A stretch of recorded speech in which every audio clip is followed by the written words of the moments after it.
Happy Sunday semua. Tema yang akan dibahas hari ini adalah 3 berkat kekudusan bagi generasi Yeremia. Ini adalah hari-hari yang sangat menentukan bagi umat Tuhan di akhir zaman, di mana semua orang sedang ada dalam kondisi yang tidak menentu karena pandemi yang melanda seluruh dunia.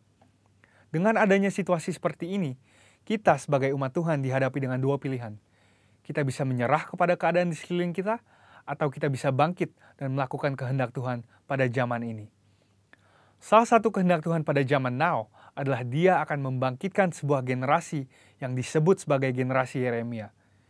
Ini adalah sebuah generasi anak-anak muda yang dipersiapkan untuk penuaian yang terbesar di akhir zaman ini.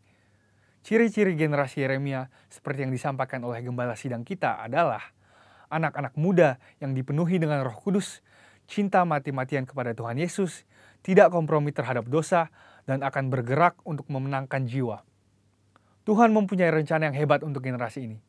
Namun iblis mengetahui hal tersebut. Oleh sebab itu, dia berusaha dengan segala macam cara untuk menghancurkan generasi ini dengan dosa dan segala daya tariknya. Ibrani 12 ayat 14 berkata, "Berusahalah hidup damai dengan semua orang dan kejarlah kekudusan, sebab tanpa kekudusan tidak seorang pun akan melihat Tuhan." Ayat di atas adalah bukti di antara begitu banyak firman Tuhan yang menunjukkan bahwa kekudusan adalah perintah dan syarat yang dari Tuhan kalau kita mau melihat kuasa dan kemuliaannya dinyatakan. Sebaliknya, dosa adalah penyebab utama gagalnya atau tertundanya rencana dan kehendak Tuhan di dalam kehidupan orang percaya. Sayangnya, banyak anak Tuhan tidak menyadari hal ini. Iblis akan selalu berusaha untuk menutupi kebenaran ini dengan berbagai tipu muslihatnya. Jadi apa sebenarnya yang iblis sedang berusaha untuk melakukan? Pertama-tama, iblis mau menghancurkan masa depan generasi Yeremia. Iblis memang tidak maha tahu, tetapi dia tentu mengetahui banyak hal. Dia mengetahui kekuatan dan kelemahan kita. Dan beberapa contoh senjata yang sering dipakai iblis melawan generasi muda adalah kekerasan, narkoba, imoralitas seksual, dan banyak hal lainnya. Lalu apakah yang terjadi ketika kehidupan generasi muda dikuasai oleh dosa?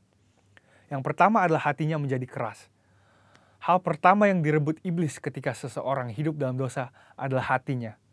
Sebab dosa menjauhkan kita dari Tuhan dan membuat kita dingin terhadap firman Tuhan. Kekerasan hati akan membuat kita susah untuk diajar dan dibentuk oleh kebenaran firman. Yang kedua adalah hidupnya tidak menjadi maksimal. Yohanes 15 ayat 5 berkata, "Akulah pokok anggur dan kamulah ranting-rantingnya. Barang siapa tinggal di dalam aku dan aku di dalam dia, ia akan berbuah banyak, sebab di luar aku kamu tidak dapat berbuat apa-apa." Kehendaknya adalah supaya kita hidup dalam segala kelimpahan, baik jasmani maupun rohani. Tetapi dosa menjauhkan kita dari semua itu. Tetapi pilihannya ada di tangan kita masing-masing. Mari kita menabur yang baik, maka kita akan menuai keberhasilan dan kebaikan bagi kemuliaannya. Yang ketiga adalah kebinasaan kekal.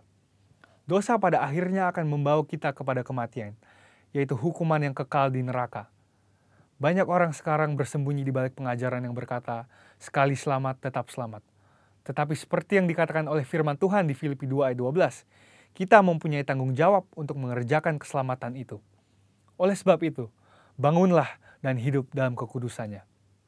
Saudara, ada 3 berkat yang akan kita terima ketika kita memutuskan untuk hidup dalam kekudusannya. Yang pertama, kita akan siap untuk menerima kepercayaan yang besar dari Tuhan. Seperti yang dikatakan di Matius 25 ayat 21. Tuhan mau mempercayakan hal yang besar kepada kita, tetapi itu semua harus dimulai dari ketaatan kita akan firman-Nya. Sekali lagi, pilihannya ada di masing-masing tangan kita. Yang kedua adalah kekudusan akan mendatangkan berkat dan anugerah Tuhan yang berlimpah. Menurut Yesaya 48 ayat 18-19, damai sejahtera dan kebahagiaan akan terus berlimpah bagi mereka yang mentaati firman Tuhan.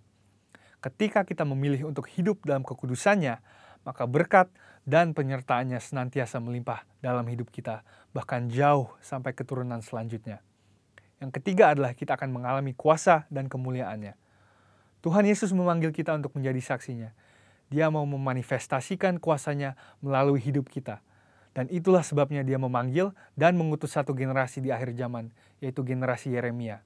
Generasi anak-anak muda untuk menggenapi rencananya bagi dunia ini, yaitu penuaian yang terbesar dan terakhir sebelum kedatangan Tuhan Yesus yang kedua kalinya.